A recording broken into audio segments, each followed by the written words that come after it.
السلام عليكم ورحمة الله وبركاته.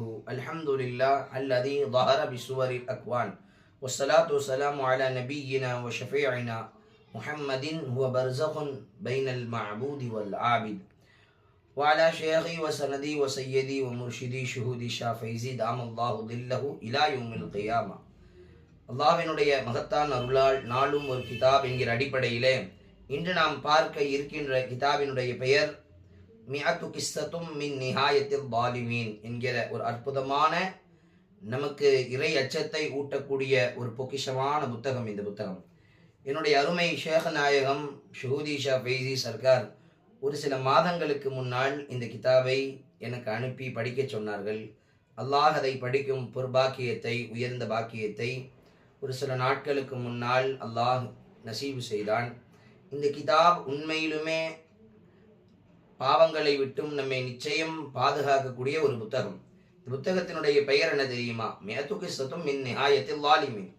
அநியாயக்காரர்கள், அக்கிரமக்காரர்களினுடைய முடிவிலிருந்தும் உள்ள ஒரு 100 வரலாறுகள், அற்புதமான சம்பவங்கள். அநியாயக்காரர்கள், அக்கிரமக்காரர்கள், அயோக்கியர்களினுடைய முடிவை அல்லாஹ் எப்படி ஆக்கினான் என்பது சம்பந்தமான ஒரு 100 வரலாறுகள் கொண்ட ஒரு பொக்கிஷமான புத்தகம். இந்த கிதாபினுடைய முசன்னிப் ஹானி அல் ஹாஜ் என்பவர்கள். இவர்கள் கடந்த நூற்றாண்டை சேர்ந்தவர்கள் தான். அற்புதமான பல புத்தகத்தை எழுதியிருக்கிறார்கள். அவர்கள் எழுதிய அற்புதமான ஒரு புத்தகம் இந்த புத்தகம்.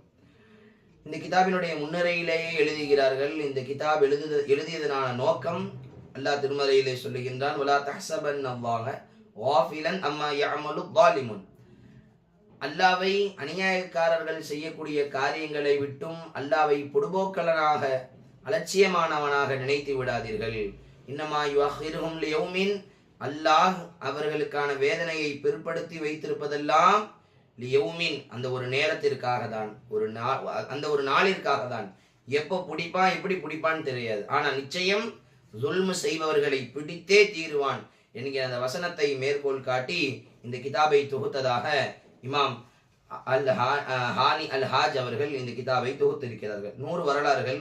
இப்லீஸிலே ஆரம்பித்து, ஷைத்தான் தான் முதலில் அல்லாஹ்வினுடைய உத்தரவுக்கு மாறு செய்தவன், அல்லாஹ்வினுடைய கட்டளையை மீறியவன். அவனிலே ஆரம்பித்து கிட்டத்தட்ட போன நூற்றாண்டு வரை, அதாவது 1979 வரை வாழ்ந்த, அதாவது இந்திய கிபியிலே சொல்கிறேன், இப்ப 2026, 1979 20ஆம் நூற்றாண்டு வரை நடந்த வாழ்ந்த ஜாலிமீன்களினுடைய முடிவை பற்றியும் இவர்கள் இமாம் ஹானி அல் ஹாஜ் அவர்கள் தொகுத்திருக்கிறார்கள். அற்புதமான புத்தகம்.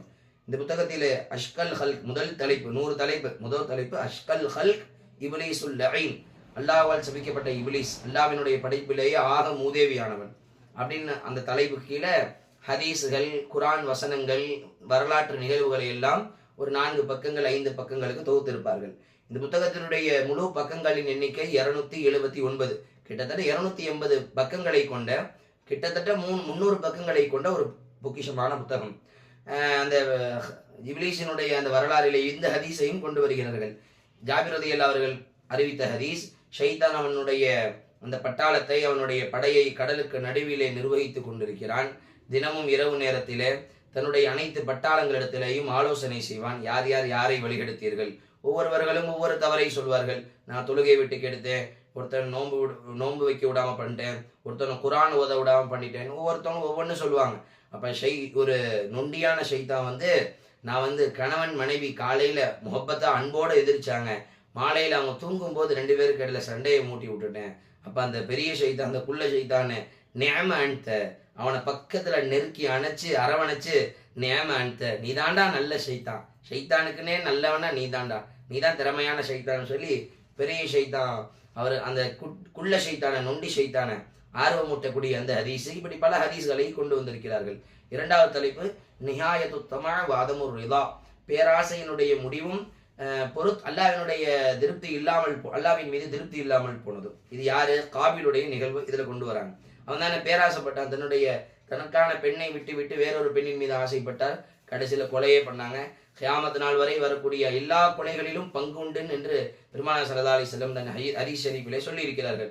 அடுத்து நூஹ் அலைஹிஸ்ஸலாத்தினுடைய கூட்டத்தார்களினுடைய முடிவு. கனான் இப்னு நூஹ் நபியினுடைய மகனார் கனான் அவர்கள் நூஹ் நபியினுடைய பேச்சை கேட்கல, இஸ்லாத்தை ஏத்துக்கல, அவங்களுக்கு ஏற்பட்ட அந்த முடிவு.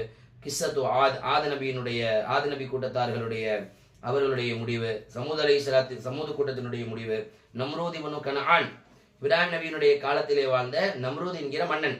இந்த மன்னன் தான் நபி இப்ராஹிம் அலைஹிஸ்ஸலாம் அவர்களிடத்திலே உலூஹியத்தை ருபூபியத்தை தனக்கு சொந்தம் என்று வாதிட்டான். நான் உங்களுடைய இறை இப்ராஹிம் அலைஹிஸ்ஸலாம் அவரிடத்திலே கூட அந்த வாதம் செய்த அந்த வாதத்தை குர்ஆனிலே அல்லாஹ் சூரா பக்ராவினுடைய கடைசியிலே பதிவு செய்வான். இப்ராஹிம் அலைஹிஸ்ஸலாம் சொல்வார்கள், அல்லாஹு தஆலா கிழக்கிலே சூரியனை உதிக்க வைத்து மேற்கிலே மறைய வைக்கிறான். உன்னால் முடியுமா? உன்னால் முடிந்தால் நீ மேற்கிலே உதிக்க செய்து கிழக்கிலே மறைய வை பார்ப்போம் என்று சொல்வார்கள். அன்ஃபபுஹிதல்லதி கஃபர், பேமொழி முழிப்பான் என்பதெல்லாம் குர்ஆன் பேசுகிறது.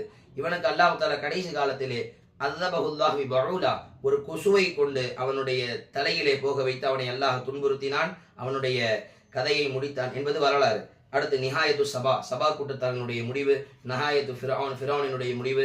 நிஹாயத்து சாமிரி, அப்படியே வரிசையா வந்து கடைசியாக 98வது தலைப்புல முஹம்மது இப்னு அப்துல்லா அல் கஹ்தானி தன்னை மஹதி அலைஹிஸ்ஸலாம் என்று வாதம் செய்தார்.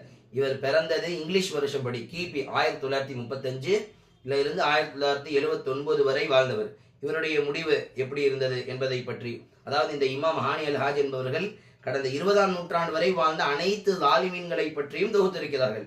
ஆதம் அலைஹிஸ்ஸலாத்துக்கு முன்னால் தொட்டு இப்லீஸிலிருந்து கடைசி நூற்றாண்டு வரை வாழ்ந்த எல்லா ஸாலிமீன்களையும் அடைய வளைய எழுதியிருக்கிறார்கள்.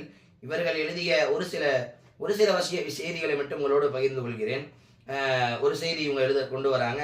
இன்திகாமுல்லா லி அவுலியாஹி, தன் நேசர்களுக்காக அல்லாஹ் பழிவாங்கக்கூடிய அந்த விதம்.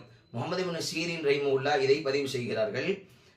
நான் காபாவை தவாஃப் செய்து கொண்டிருந்தேன். அப்பொழுது ஒரு மனிதன், அல்லாஹ் மஃபிர்லி வமா அதுன்னு அன் தஃபிர் அலி, யா அல்லாஹ் என்னை மன்னிப்பாயாக, நீ என்னை மன்னிப்பாய் என்று நான் நினைக்கவில்லை என்று சொல்கிறார். உடனே அந்த முகமது இப்னு சீரின் ரஹிமஹுல்லாஹ், யா அப்துல்லா, அல்லாஹ்வுடைய அடியானே, யாரும் இப்படி சொல்ல மாட்டாங்களே, யாரும் அல்லாஹ் என்னை மன்னிக்க மாட்டான்னு சொல்ல மாட்டாங்களே, நீ ஏன்பா இப்படி சொல்ற? உடனே அந்த மனிதர் சொல்கிறார், குன்து அதைத்து லில்லாஹி அஹதன் இன் கதர்து அன் அல்தும வஜஹ உஸ்மான் இல்லா லதம்துஹு. நான் உஸ்மான் ரலியல்லாஹு அவர்களுடைய நான் அல்லாஹ் கிட்ட ஒரு ஒப்பந்தம் செஞ்சிருந்தேன். எனக்கு மட்டும் உஸ்மான் ரலியல்லாஹு அவர்களுடைய முகத்தை அடிப்பதற்கு ஒரு வாய்ப்பு கிடைத்தால் அவங்க முகத்தை ஒரு அடிப்பேன் அப்படின்னு நான் ஒரு நியத்து வச்சிருந்தேன். அதே மாதிரி உஸ்மான் அலைஹிஸ்ஸலாம் கொல்லப்பட்டு அவருடைய வீட்டிலே கட்டளிலே வைக்கப்பட்டிருக்கும் பொழுது மக்கள் எல்லாம் வந்து தொழுது கொண்டு போயிருந்தார்கள். நான் தனியாக எனக்கு ஒரு சந்தர்ப்பம் கிடைத்தது. அவர்கள் முகத்திலே உள்ள அந்த துணியை எடுத்து அவர்களுடைய முகத்திலே இருக்கக்கூடிய அந்த துணியை அகற்றி அவருடைய முகத்திலே ஒரு குத்து நான் குத்தினேன் என்று அவர் சொல்கிறார். இவருடைய வரலாற்றினுடைய இறுதியிலே எழுதுகிறார்கள், ஐஸல்லாஹு யதஹுல் யும்னா, அவனுடைய எந்த கையால் அடித்தானோ அந்த கையை அல்லாஹு தஆலா விளங்காமல் ஆகிவிட்டான். அவனுடைய கை, எந்த கை அந்த வலியை அல்லாஹ்வினுடைய நேசரை நபியின் தோழரை அடித்ததோ அந்த கையை அல்லாஹ் ஒரு மரக்கட்டை போல ஆக்கிவிட்டான் என்பது வரலாறு. அடுத்து ஹதகல்லாஹு சித்ரஹு கதஅயதஹு. அடுத்த இது நான் சொன்னது 47வது நிகழ்வு. அடுத்து சொல்லப்படுறது 48வது சம்பவம்.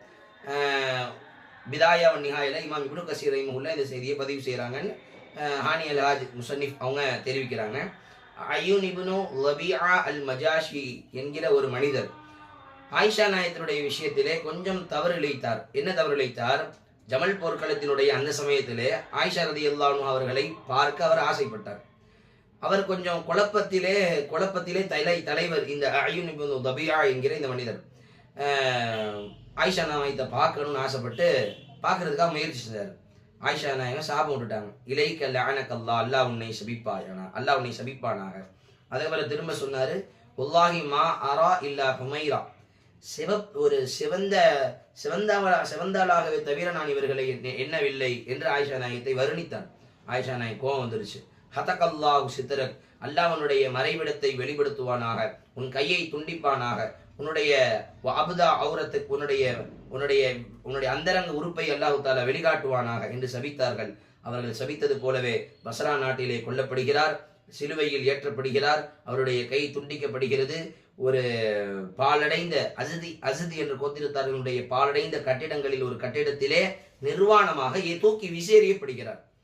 அல்லாஹ் ஸுல்ம் செய்தவர்களினுடைய முடிவை இப்படி ஆக்கியிருக்கிறான் என்று பல வரலாறுகளை, இன்னும் பல வரலாறுகளை இவர்கள் அழகாக தொகுத்திருக்கிறார்கள். இதை நாம் படிக்கும் பொழுது நாமும் ஸுல்ம் செய்தால் இதுதான் நம்முடைய நிலைமை என்கிற ஒரு அச்சம் ஏற்படும். எல்லோரும் இந்த கிதாபை படித்து பயன்பெறுங்கள். PDF ஆக தேவைப்படுபவர்கள் என்னுடைய எண்ணிற்கு அழைப்பு கொடுங்கள். இன்ஷா அல்லாஹ் அல்லாஹ் தஆலா இந்த கிதாபை பரிபூர்ணமாக படித்து ஸுல்ம் செய்வதை விட்டும் அல்லாஹ் உங்களையும் என்னையும் பாதுகாப்பானாக. ஆமீன். அஸ்ஸலாமு அலைக்கும் வரஹ்மத்துல்லாஹி வபரகாத்துஹு.